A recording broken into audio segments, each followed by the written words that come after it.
Vamos lá. Dentre milhões de coisas que acontecem na vida da gente, água que rola embaixo da ponte, e às vezes a gente acaba dando uma postergada em algumas coisas, né? Projetos que a gente gostaria de tocar a pleno vapor, nem sempre são possíveis, mas bem-vindo à vida adulta. Se na primeira não saiu bem a pronúncia, vamos lá, deixa assim, toca direto. Bom, o que eu quero comentar com vocês hoje? Reflexões da vida, como eu já havia dado essa introdução. Vamos colocar em um panorama. Chegando próximo aos 40 anos, muitas das coisas projetadas lá, com 10 anos, não realizadas, e agora, ontem, por exemplo, estou gravando isso no dia 27, vai ao ar hoje, mas o que eu quero relatar é sobre o dia 26 de maio de 2025. Ontem eu participei de uma live com o pessoal a respeito do meu ramo de formação, e aí a questão de criar um pouco de expectativas quanto às coisas e um pouco delas dá frustração. Porém, eu já venho de vários tropeços da vida ao longo de anos, onde eu já me calejei. E aí eu, com o tempo e devido às pessoas, eu aprendi a não esperar o melhor delas. E outra, de parar de gerar expectativa. Claro que eu quis me preparar para a ocasião, porque eu não queria chegar lá e falar groselha, afinal eu ia falar de algo que para mim é sério, importante e relevante. Só que eu vi que se eu tivesse sido descontraído, dinâmico, ou eu mesmo tivesse feito também uma certa divulgação nas redes, o desempenho teria sido melhor. Mas eu queria ver como é que ia ficar o produto final. E aí o que me surpreendeu? Por um deslize de não fazer um ajuste, ou de não parar e pedir pro cara, ó, grava um pouco da tua tela e deixa eu olhar como é que ficou meu áudio. Ao invés de sair o som aqui, sai o som da webcam. E aí ficou muito ruim a minha voz. Eu parecia estar longe. Aí eu pensei, pô, com todo um aparato, luz preparada, microfone e tudo, e sai aquele áudio porcaria. Moral da história, eu ouvi de alguém muito próximo a mim, familiar, que comentou, cara, eu acho que às vezes tu cria muita expectativa em cima das coisas. E acho que é isso que te frustra na jornada. Mas na verdade só estava comentando que eu fiquei chateado pelo áudio. Eu não fiquei chateado com o meu desempenho falando. Eu não fiquei chateado com o assunto, com as views, que, por exemplo, 2 semanas antes havia uma pessoa de uma relevância muito maior que fez 300 views ali durante a live e posterior deve ter passado de 2.500.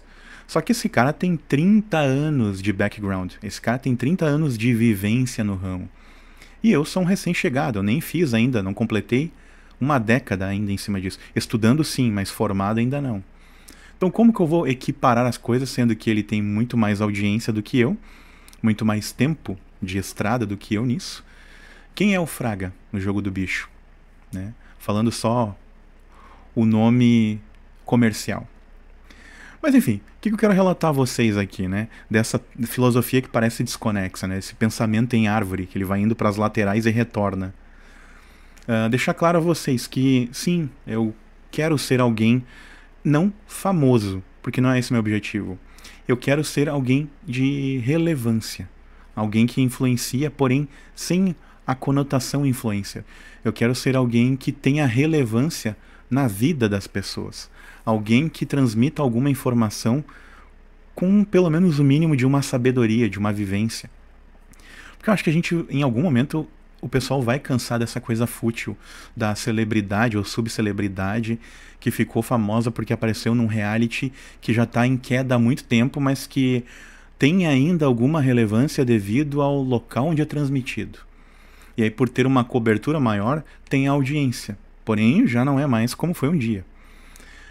Mas, pasmem, tem gente do meu nicho que assiste aquela tranqueira. Nem precisa citar o que é. Mas eu tenho certeza que, em algum momento, eu não diria a sociedade, mas a humanidade dentro do nosso país, aqui, vamos falar desse jeito, vai largar um pouco de mão esse estereótipo do QI 81, que é pior do que o de macaco, que se espera de um ser humano que ele tenha um QI de 100, né, o mínimo. A latência que o ser humano deve ter é de 100. É o que se espera fora daqui. Mas também assim, ó, vou falar bem a real. Eu tive a oportunidade de viajar para fora do país.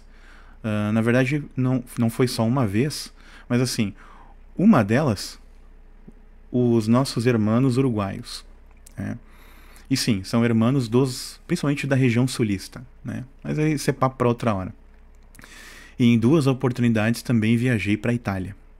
que eu vi lá? Não vi uma diferença tão absurda assim da cultura das pessoas no quesito inteligência, inclusive emocional.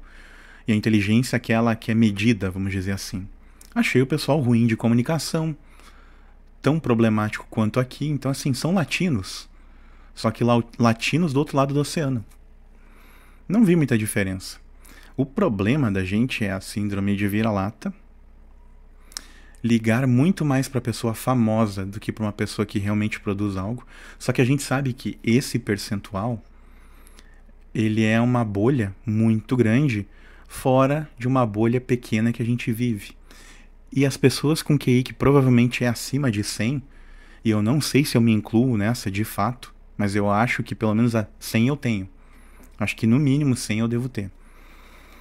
Ou se não, eu tô ali, ou 99 ou 101, tá? Não tô muito distante, mas 81 acho que é impossível.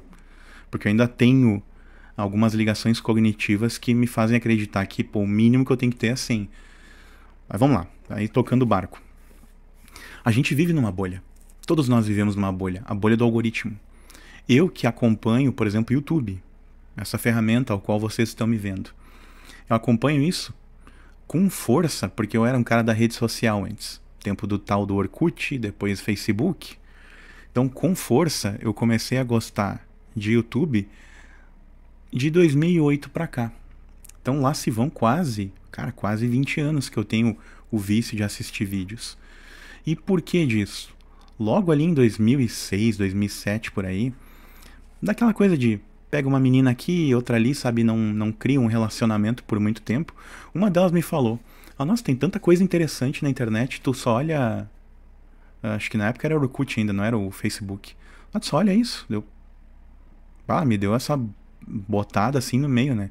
Eu devia ter o quê? Uns 19, 18 anos e ela, na ocasião, tinha 15. Né? E a gente tá falando de quase 20 anos atrás. As coisas eram diferentes. Em pouco tempo tudo mudou. E aí ela me deu aquela lapada de falar isso, né? Eu, na hora meio que me ofendi, mas eu pensei, ela tem razão. Na verdade ela tá me dando uma cutucada, ela tem razão. Aí eu comecei a assistir vídeos. E aí, detalhe. Algo que veio de alguém que eu considerava uma pessoa sem muita inteligência me fez dar alguns saltos. Porque daí eu comecei a procurar conteúdo. E dentre eles, conteúdo bom e conteúdo lixo. Mas com o tempo eu fui aumentando cada vez mais o conteúdo bom. Conteúdo que enriquece. E eu acho que a minha função aqui é conversar com alguém. E para eu não falar com pessoas de QI 81, eu acho que o único lugar que a gente pode falar mesmo é às vezes com uma bolha pequena. Que ou tem QI 100, ou até muito maior do que isso. Tentar falar com pessoas inteligentes. É óbvio que com o tempo, à medida que for aumentando a quantidade de vídeos, vão ter pessoas aqui com QI 90, 95, criticando as coisas sem entender a linearidade. Porque tudo que eu falo, se vocês analisarem, tem a ver com o agora, tem a ver com o passado e tem a ver com uma projeção futura. Ou seja, o meu canal ele não tem bem linha temporal. Apesar de que eu cito dos meus interesses, minhas aspirações aqui, eu com quase 38, millennium, falo principalmente com millennials, grande parte deles devem ter grandes frustrações com a vida, porque na nossa vez de adquirir as coisas ficaram 5, 10 vezes mais caras. Mas a gente vai ter que aprender a lidar com isso, e o mercado com o tempo vai se ajustar, com certeza, para que as pessoas tenham condições. Ou as coisas vão mudar muito. Moral da história. Não criem mais expectativas altas sobre nada. Curtam o momento. Apreciem as coisas. E eu tô falando isso para vocês, mas é algo que eu tenho um problema, uma dificuldade tremenda em fazer. Que é a de viver o momento e estar pleno ali naquela experiência. De curtir aquilo ali. Mas eu tô sempre pensando no e depois, e o amanhã, e o semana que vem. E isso é ruim porque drena a gente.